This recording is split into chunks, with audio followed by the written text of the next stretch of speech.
Bienvenido al canal Biografías Increíbles. Hoy te presentamos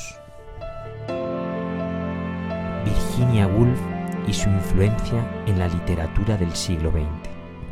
En una casa victoriana del elegante barrio de Kensington, en Londres, el 25 de enero de 1882, nació una niña llamada Adeline Virginia Stephen, destinada a convertirse en una de las voces más influyentes y revolucionarias de la literatura del siglo XX, aunque en aquel momento nadie, ni siquiera su propia familia, podía prever hasta qué punto su sensibilidad, su fragilidad y su inteligencia transformarían la manera de narrar la realidad. Hija del erudito y crítico literario Leslie Stephen y de la bella y enigmática Julia Princep Duckworth, Virginia creció en un ambiente profundamente intelectual, rodeada de libros, conversaciones cultas y visitas de figuras destacadas del mundo cultural, aunque también marcada por una estructura familiar compleja, fruto de matrimonios anteriores que generaban tensiones silenciosas y jerarquías emocionales difíciles de comprender para una niña particularmente sensible. Desde muy temprana edad, Virginia mostró una inclinación natural hacia la observación minuciosa del mundo, una atención casi obsesiva a los matices de la conducta humana, a los gestos imperceptibles, a las corrientes invisibles que atraviesan las relaciones, algo que más tarde se convertiría en el núcleo de su estilo literario, pero que en su infancia se manifestaba como una especie de hiperconciencia que la hacía vulnerable a los cambios emocionales de su entorno. Su educación, a diferencia de la de sus hermanos varones que asistieron a Cambridge, se desarrolló principalmente en casa, en la vasta biblioteca paterna, donde Virginia se formó de manera autodidacta, leyendo con avidez a los clásicos griegos, a los grandes novelistas ingleses y a filósofos, absorbiendo conocimientos de manera intuitiva, sin seguir un programa académico formal, lo cual paradójicamente le otorgó una libertad intelectual poco común para una mujer de su época.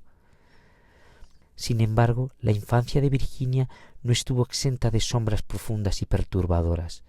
ya que sufrió abusos por parte de sus medio hermanos, un hecho que permaneció durante años en silencio y que dejó huellas psicológicas que se reflejarían posteriormente en su obra, en su constante exploración de la memoria, el trauma y la identidad fragmentada. La muerte de su madre en 1895 supuso el primer gran golpe emocional, desencadenando su primera crisis nerviosa,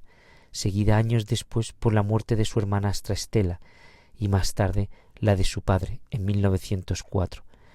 pérdidas que no solo marcaron su vida afectiva, sino que también consolidaron un patrón de inestabilidad mental que la acompañaría durante toda su existencia. Tras la muerte de su padre, Virginia y sus hermanos se trasladaron al barrio de Bloomsbury, donde comenzarían a reunirse con un grupo de intelectuales, artistas y pensadores que pasarían a la historia como el Bloomsbury Group, entre los que se encontraban figuras como John Maynard, Keynes, Forster y Lytton Strachey. Este círculo no solo influyó decisivamente en su pensamiento, promoviendo ideas progresistas sobre la política, el arte, la sexualidad y la libertad individual, sino que también ofreció a Virginia un espacio donde podía desarrollarse intelectualmente sin las restricciones sociales tradicionales, algo que resultó esencial para su evolución como escritora. En 1912, Virginia contrajo matrimonio con Leonard Woolf, un hombre profundamente comprometido con su bienestar, quien no solo la apoyó en sus momentos más oscuros, sino que también fue su compañero intelectual y cofundador de la editorial Hogarth Press, desde la cual publicaron tanto sus propias obras como la de autores innovadores, incluyendo a Sigmund Freud en sus primeras traducciones al inglés. Uno de los datos menos conocidos sobre Virginia Woolf es que la Hogarth Press comenzó como un pasatiempo terapéutico, una forma de mantenerla ocupada durante sus periodos de recuperación, imprimiendo libros manualmente en el salón de su casa,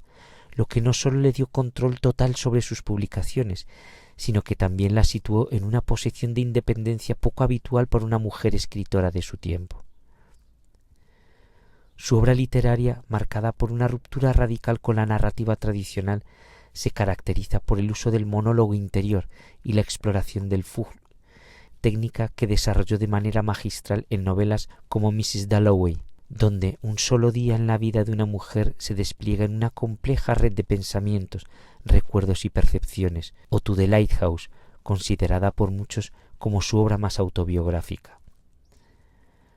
Un aspecto curioso y a menudo pasado por alto es que Virginia Woolf tenía una sensibilidad auditiva extrema, lo que la llevaba a percibir sonidos que otros no notaban,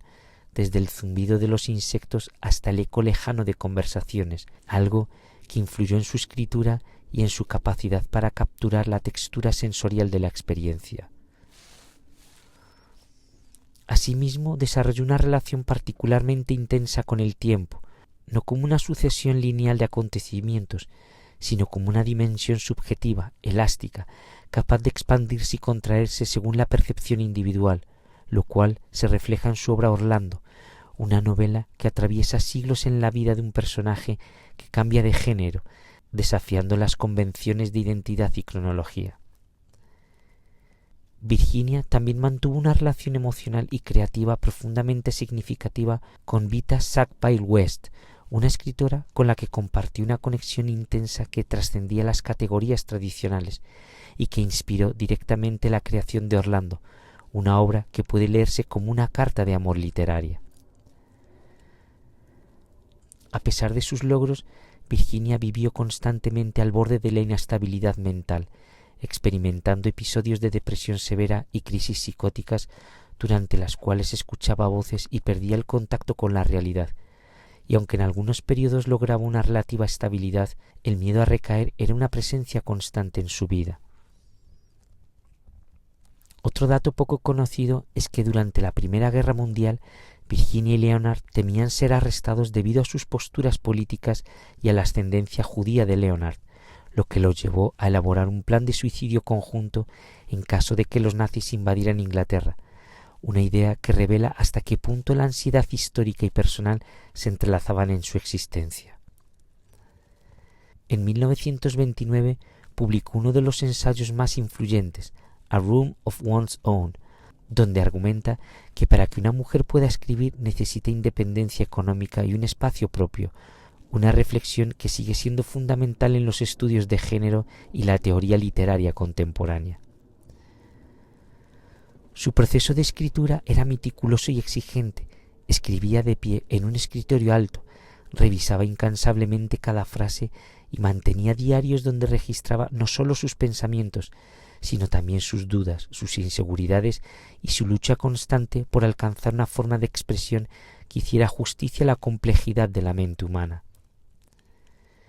En los años previos a su muerte, el estallido de la Segunda Guerra Mundial y la destrucción de su casa en Londres durante los bombardeos agravaron su salud mental,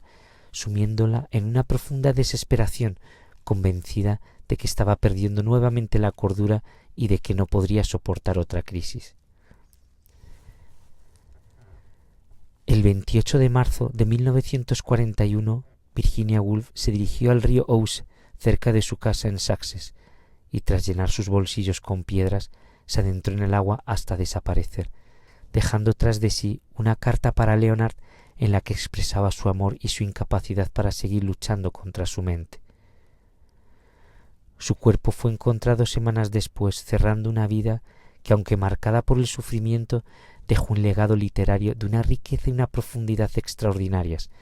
redefiniendo la novela como un espacio de exploración interior donde la realidad no se describe, sino que se experimenta. Hoy Virginia Woolf es considerada una figura central del modernismo, una escritura que no solo transformó la literatura, sino que también abrió caminos para la expresión de la subjetividad, la identidad y la experiencia femenina, y cuya obra continúa resonando con una intensidad sorprendente en lectores de todo el mundo.